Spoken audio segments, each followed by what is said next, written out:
Praise lord అండి. ఈరోజు వాక్యం చదువుచుండగా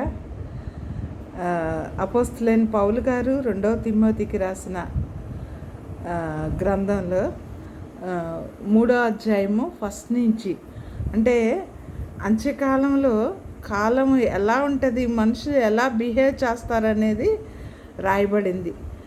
ఒక్కసారి చదువుకుందామండి. అంతర్జనులలో అపాయకరమైన కాలములు వచ్చుచున్నవని తెలుసుకొనుము. ఎలాగనగా మనుషులు స్వార్థప్రియులు, ధనాపేక్షకులు, బెంకములాడువారు, అహంకారులు, దూషకులు, తల్లిదండ్రులకు అవిధేయులు, కృతజ్ఞత లేనివారు, అపవిత్రులు, అనురాగరహితులు, అతిద్వేషులు, అపవాదకులు, అజితేంద్రియులు, క్రూరులు, సజ్జన ద్వేషులు, ద్రోహులు, మూర్ఖులు, గర్వాంధులు, దేవుని కంటే సుఖానుభవం ఎక్కువగా ప్రేమించేవారు. ఇది కరెక్టే కదండి. అంచె దినాల్లో నిజంగా ఇలాగే ఉన్నారండి. అపాయకరమైన కాలాలు నిజమే. ఇప్పుడు ఆ స్థితిలోనే మనం ఉన్నాం. ఎలాగనగంటే మనుషులు స్వార్థప్రియులు. అవును, వాళ్ళ స్వార్థం వాళ్ళే.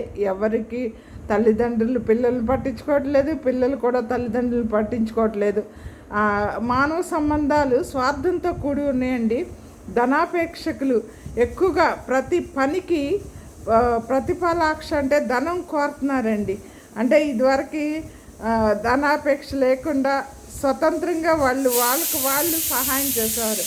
కానీ ఇప్పుడు ఏది చేసినా మనకేమొస్తుంది, నాకేంటి లాభం అనే స్థితిలోకి వచ్చారు. బింకములు ఆడువారు, అబద్ధాలు ఆడతారు. అహంకారులు అంటే చాలా గర్వంగా ప్రవర్తిస్తున్నారండి. అహంకారంతో బిహేవ్ చేస్తున్నారు.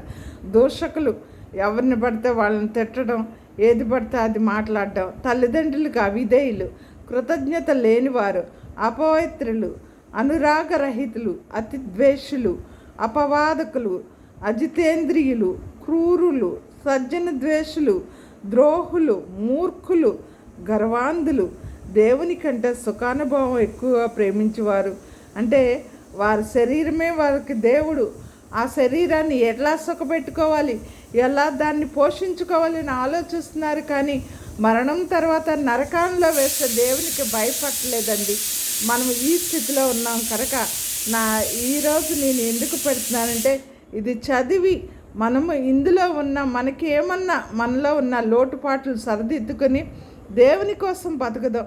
మన శరీరం ఎంతండి, చనిపోతే 3వ రోజు మట్టిలో కలిసిపోతాం. కానీ మనకి ఆత్మ, ఈ ఆత్మ నరకాగ్నిలో నిత్యంగా కాలుతానే ఉంటుంది.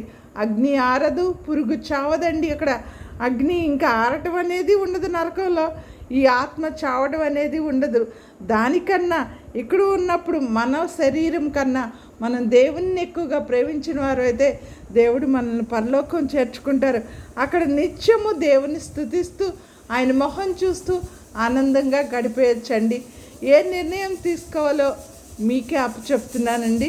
సమస్త ఘనత మహిమ దేవునికే చెల్లునుగాక. ఆమేన్, ఆమేన్, ఆమేన్.